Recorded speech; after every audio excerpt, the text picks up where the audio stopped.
Yesterday, in the first round of the Charles Schwab Challenge as the PGA Tour made its return, Varner is tied for the lead entering today. And obviously such a cool story given the current climate. So Shannon, what was your reaction when you saw this? Man, it would be great. Skip, it'd be a great story. If he could win it, a black golfer, someone other than Tiger Woods, win a tournament, on the PGA Tour, that'd be a tremendous story, Skip. I mean, he's 124. He's the only other black golfer that's inside the top 200. So it'd be a great story. Hopefully he can keep it going. But Skip, I know you talked about this the other day, that you thought once Tiger broke through in '97, we were going to see this influx of black golfers. And it's just too expensive. Skip, it's not a one-time, like, for basketball, Skip, I buy you a basketball, I buy you some sneakers, you good. You good, Skip. Go to the park, you can work on your game, dribble, shoot the ball, you good. Golf is not a one-time sport. You got green fees, Skip. That's expensive. And every day, the time and the golf, and even in football, Skip, you have these traveling squads. So you get a pair of cleats, they provide the uniform for you. So, Skip, you just go. That's not how it is in golf. It's the same thing with Serena, Skip. We talked about this also. Tennis is an expensive sport.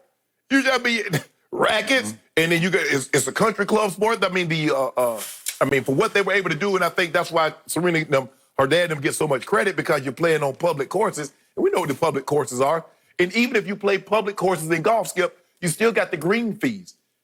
Every time you go, every day, and people just don't have that kind of money and the kind of time to invest of what it takes. And that's, you give Tiger Woods credit and his dad's credit, but that was a very expensive sport for them. And it's a very expensive sport for not just for blacks, but for everyone. But blacks, Skip, it's just cost prohibitive, I believe, for blacks to run to that sport like basketball. Skip, you see basketball and football, blacks are heavily involved because, Skip, it's cheaper.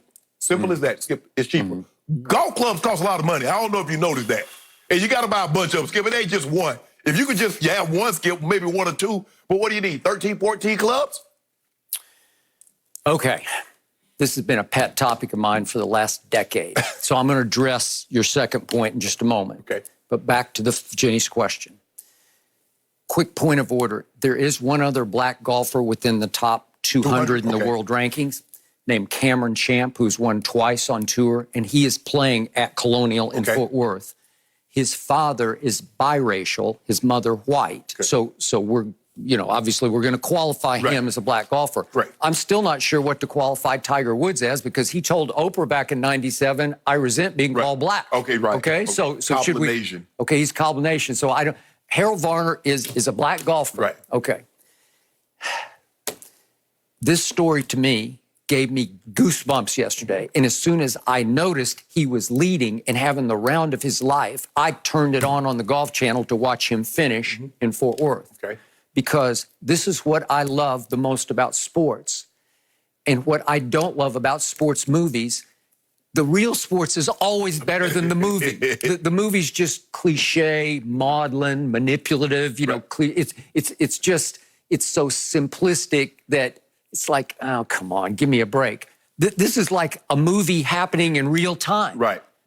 And Harold Varner said after the round, he was not thinking about George Floyd during the round, but you have to believe he was inspired by the rising tide of what this country, we hope, is going through now. This catharsis, this new day that we're going through, sort of helped lift his emotions into 7 under par 63 yesterday, 7 birdies and no bogeys, round of life. Right. And he got off to a rocky start today, and I knew it was going to happen. He triple bogeyed the first hole he played because he had to sleep on the magnitude of the responsibility he's sort of carrying on his shoulders. So he triples number 1, and then he got hot, and now he's fought all the way back to within a shot of the lead. Right. I am rooting like crazy. This could be a huge story this weekend as golf comes back. They're playing live without fans in Fort Worth for the first time, first tournament in 3 months.